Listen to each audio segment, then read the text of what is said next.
देखो, चलो हल्ला नहीं, समझ लो इसको। हड़प्पा सभ्यता, हड़प्पा सभ्यता का दूसरा नाम क्या था? सिंधु घाटी सभ्यता, सिंधु घाटी सभ्यता। इसका नाम हड़प्पा और सिंधु घाटी ही क्यों पड़ा? हड़प्पा जो है, ठीक है, पहला शहर था जहां से हमें खुदाई हुई थी और प्राप्त हुआ था कि अच्छा ऐसी कोई सभ्यता थी जो आज से तकरीबन 4,500 साल पहले की बात थी। हड़प्पा सभ्यता 2500 ईसा पूर्व से लेकर के 1750 ईसा पूर्व की कहानी है। आज की नहीं, आज से 2500 साल और अभी का 2000 साल, यानी कितना हो गया? 4500 साल पहले की कहानी है। ठीक है, इसमें 50-100 साल ऑप्शन में जब आप लोग को देगा तो इधर उधर कर सकता है इसी के अकॉर्डिंग, लेकिन आपको मारना है। जैसे 1750 है तो 1700 दे सकता है, 1750 है यहाँ 2550 दे सकता है, 1750 यहाँ 2350 दे सकता है। अलग अलग एग्जाम में ये सब थोड़ा थोड़ा वैरी करता है, बट एनसीईआरटी में यही मेंशन है। ठीक है, हमको एनसीईआरटी के अकॉर्डिंग चलना है। सिंधु घाटी सभ्यता इसलिए नाम पड़ा क्योंकि इसमें जितने भी शहर प्राप्त हुए थे, मैंने बताया था आपको तकरीबन कुल 350 शहर प्राप्त हुए हैं, और इसका पूरा क्षेत्रफल था 13 लाख वर्ग किलोमीटर। और इतना प्राप्त होने के बाद सिंधु घाटी जो था उसमें सारे शहर सिंधु नदी के किनारे या सिंधु नदी की सहायक नदियों के किनारे जितने भी शहर हैं वो प्राप्त हुए हैं। कहाँ प्राप्त हुए? सिंधु नदी के किनारे या सिंधु नदी की सहायक नदियों के किनारे। इसीलिए इस सभ्यता का नाम सिंधु घाटी सभ्यता रखा गया है। सबसे पहले इसकी खुदाई हुई थी हड़प्पा में। हड़प्पा में किसने किया था? दयाराम साहनी ने 1921 में। इसके ठीक बाद मोहनजोदड़ो की खोज हुई थी राखालदास बनर्जी 1921 में। लेकिन हड़प्पा सभ्यता इसलिए नाम पड़ा क्योंकि हड़प्पा पहले खोजा गया 1921 में। हो सकता है ये फरवरी में खोजा गया, ये सितंबर में खोजा गया। ठीक है, हड़प्पा। अब देखो, पूछा जाता है कि हड़प्पा किस नदी के किनारे बसा हुआ है, तो हड़प्पा रावी नदी के किनारे बसा हुआ है। हड़प्पा रावी नदी के किनारे बसा हुआ है। कौन खोज किए थे इसका? दयाराम साहनी, हाँ, मोहनजोदड़ो। ठीक है, उसके बाद ये कहां पर है अभी वर्तमान में? तो पाकिस्तान का मोंटगोमरी जिला। ठीक है, 1921 में खोज हुआ था, तब ये भारत का हिस्सा था। ठीक है, 1947 में पाकिस्तान अलग हुआ है, तो अब बेटा अलग हो गया है तो पढ़ना थोड़ी छोड़ देंगे। ठीक है, तो पाकिस्तान का मोंटगोमरी जिला। यहां से मिला क्या क्या है, इंपॉर्टेंट क्या क्या हो जाता है कि हम लोगों को प्राप्त क्या क्या चीजें हुई है।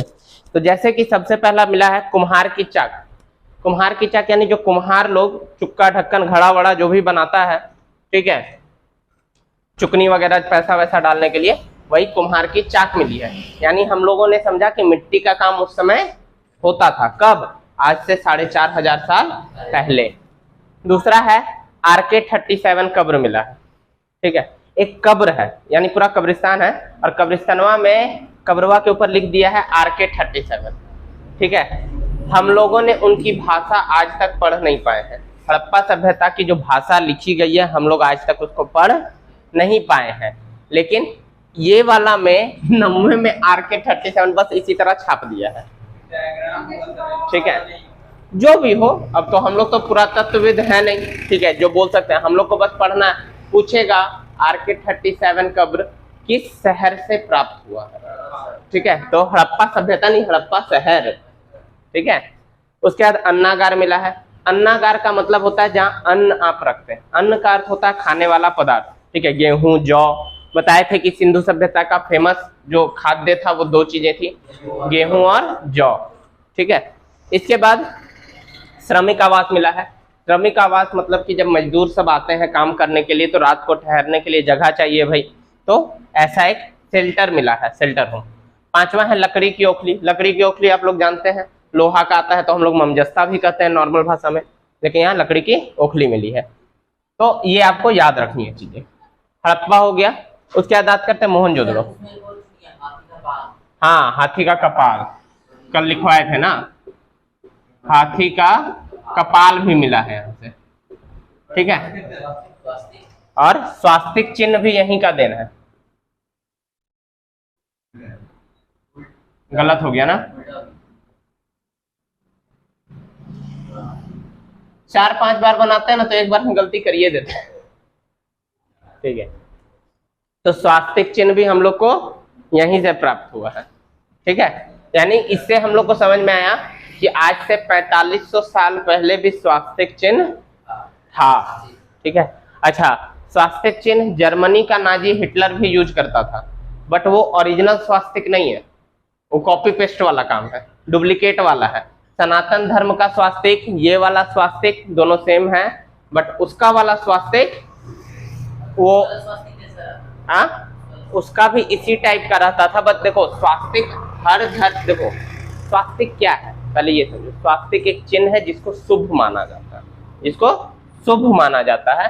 तो बहुत, अब जैसे कि हमने इससे पहले जो स्वास्तिक बनाया वो उल्टा बना दिया, तो ये हो सकता है कि ये बौद्धों का हो, थोड़ा सा और डिफरेंट कर देगा तो नाजी जर्मनी वाला हो जाएगा जो हिटलर यूज करता था। हिटलर का जो सैनिक लोग होता था ना, उन लोग का सब बाह में यहाँ पे स्वास्तिक यूज करता था, ब्लैक कलर का, लेकिन वो स्वास्तिक नहीं था। ठीक है, दुनिया वाले आज भी, लेकिन अब तो चेंज हो रहा है जनरेशन, तो वो लोग कह रहे हैं कि भैया हिंदू धर्म का स्वास्तिक और जर्मनी वाला स्वास्तिक में डिफरेंस है। नहीं तो पहले के लोग यही मानते थे कि दोनों स्वास्तिकवा एक ही है, जिस तरह जर्मन वाला खराब था उस तरह सनातन धर्म भी बेकार है, इस तरह से विदेशियों की मान्य थी। लेकिन अब धीरे धीरे लोग चेंज हो रहे हैं। अभी हमने हाल ही में एक फॉरेन यूट्यूबर का वीडियो देखा था, उसने इंडियन स्वास्तिक और नाजी जर्मनी का स्वास्तिक में डिफरेंसेस बताया था। ठीक है, तो ये हो गया। हाथी का कपाल भी मिला था, यहाँ से लिख लोगे इसको भी आप लोग, कोई नहीं, कौन सा ट्रेन हो गया, कोई दिक्कत नहीं है, जरूरी थोड़ी है हर बार परफेक्ट बनाना। मोहनजोदड़ो, मोहनजोदड़ो का शाब्दिक अर्थ क्या होता है? मृतकों का टीला। ये सब एकदम डायरेक्ट क्वेश्चन में मिलेगा और तुम लोग को डायरेक्ट ऐसे ही क्लिक कर देना है। ठीक है, मोहनजोदड़ो मृतकों का टीला। मोहनजोदड़ो की खोज किसने की थी? रखालदास, सॉरी खुदाई किसने की थी? रखालदास बनर्जी ने। ठीक है, ये सिंधु नदी के किनारे मिला है, ये सबसे बड़ा शहर है, सबसे बड़ा शहर है। ठीक है, हड़प्पा सभ्यता या सिंधु घाटी सभ्यता का सबसे बड़ा शहर पूछ दे तो कौन सा मारना है? मोहनजोदड़ो मारना है। ठीक है, सिंधु नदी के किनारे पाकिस्तान का कौन सा जिला है? लड़काना जिला है। ये पाकिस्तान का कौन सा जिला था? मोंटगोमरी जिला, ये लड़काना जिला। अगर याद रखने में कंफ्यूजन होता है तो हड़प्पा देखो 4 शब्द का है, लेकिन मोंटेगोमरी ये क्या बोलता है 6 शब्द का है लगभग। यहाँ पे ये 6 शब्द का है, ये 4 शब्द का है। अपोजिट पेयर में मिला देना है, थोड़ा सा ट्रिक करके याद रखोगे याद हो जाएगा।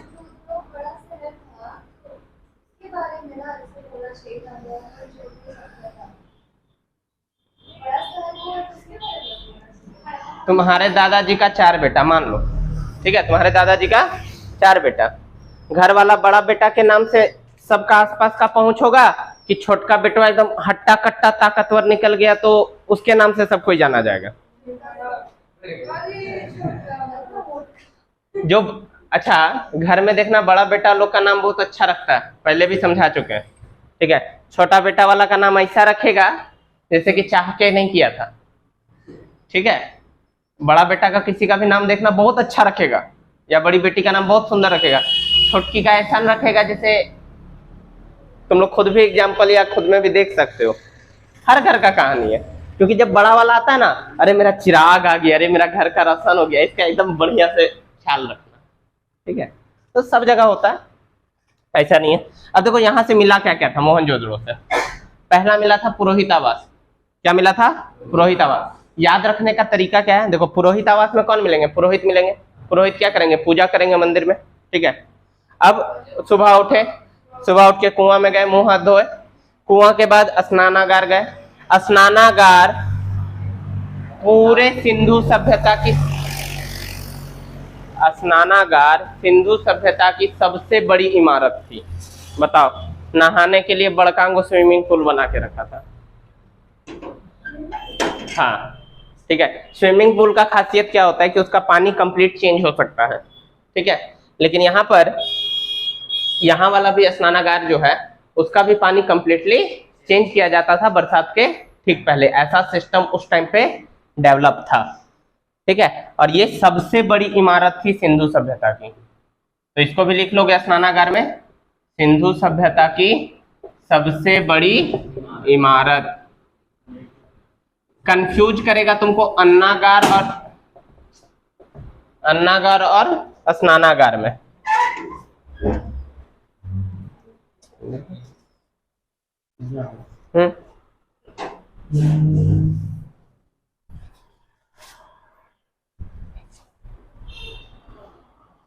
कंफ्यूज करने का कोशिश करेगा आपको, स्नानागार बड़ा था या अन्नागार बड़ा था, तो आप लोग सोचोगे कहीं कि भाई भोजन का अधिक जरूरत था, ठीक है, लेकिन ऐसा नहीं था। स्नानागार सबसे बड़ी इमारत थी, क्योंकि पूजा पाठ होगा, पूजा पाठ के लिए बहुत ही बड़ा बनाया गया था। वैसा स्नान किए, स्नान करने के बाद क्या पहना उन्होंने?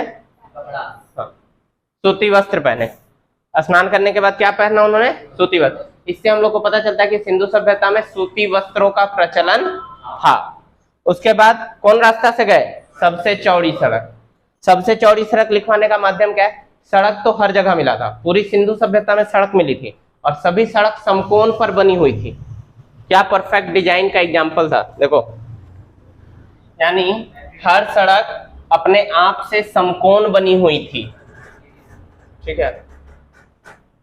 कोई यहां से मिल रहा है, कोई यहां से मिल रहा है, कोई यहां से मिल रहा है, ये है सबसे मेन सड़क, और सब एक दूसरे से कनेक्टेड, एकदम परफेक्ट 90 डिग्री पे। सोच लो उस टाइम पे हम लोग के पास कैसा टेक्नोलॉजी था, ठीक है। जब दुनिया वाला पत्ता पहन के घूमता था, हम लोग सबसे चौड़ा सड़क और समकोण सड़क पे काम कर रहे थे। खैर ठीक है, तो सबसे चौड़ी सड़क कहने का मतलब है कि पूरी सिंधु सभ्यता या हड़प्पा सभ्यता की सबसे चौड़ी सड़क कहाँ मिली है? मोहनजोदड़ो में। उसके बाद चौड़ी सड़क से कहाँ पहुंचे? सभागार। सभागार का मतलब होता है जहाँ सभाएं होती हैं, एक तरह का कमिटी हॉल टाइप का, ठीक है, जहाँ मीटिंग होता है, ठीक है। सभागार पहुंचे। अब सभागार वहां पे कहाँ होगा? मंदिर में ही होगा, जाहिर सी बात है, ठीक है। उसके बाद वहां पे कांसे की नर्तकी मिली है, ठीक है। अब सभागार है भैया, तो कोई नाच गाने का प्रोग्राम होगा, ठीक है, उसी को देख के नर्तकी बनाया, लेकिन नर्तकी किसकी थी? कांसे की। इससे ये पता चला कि उस समय पे किस धातु की चर्चा थी? कांसे की, ठीक है। तो सिंधु सभ्यता में हम लोग को कांसे के बारे में पता चला है, क्वेश्चन पूछेगा। उसके बाद वहां पे अब पुरोहित गया है तो पूजा करने गया होगा, नहा धोआ के क्या निकलेगा? तो पशुपति मिले हैं वहां पे। कौन मिले हैं? पशुपति। और पशुपति को क्या कहा गया है? शिव, ठीक है। एक्चुअल में क्या है, वहां पर जो आकृति मिली है, जो भगवान है वहां पे जिनकी पूजा होती थी, उनके आगे ढेर सारे जानवर है, बैल है, गाय है, गाय नहीं है यानी बैल है, शेर है, सांप है, ठीक है, मोर है, चूहा, जो भी है, ठीक है, बहुत कुछ मिला है। तो जाहिर सी बात है सभी जानवरों के देवता कौन है? ठीक है, क्योंकि आप देखो शिव जी का फैमिली बैकग्राउंड थोड़ा सा, ठीक है। तो भाई सबसे पहले आपको क्या मिलेंगे? शिव जी खुद नाग को लपेटे हुए, ठीक है। उसके बाद उनके सामने में कौन बैठेंगे? बैल, नंदी बैल, ठीक है, नंदी महाराज। उसके बाद पार्वती माता, उनका सवारी कौन है? शेर, ठीक है। उसके बाद तुम्हारा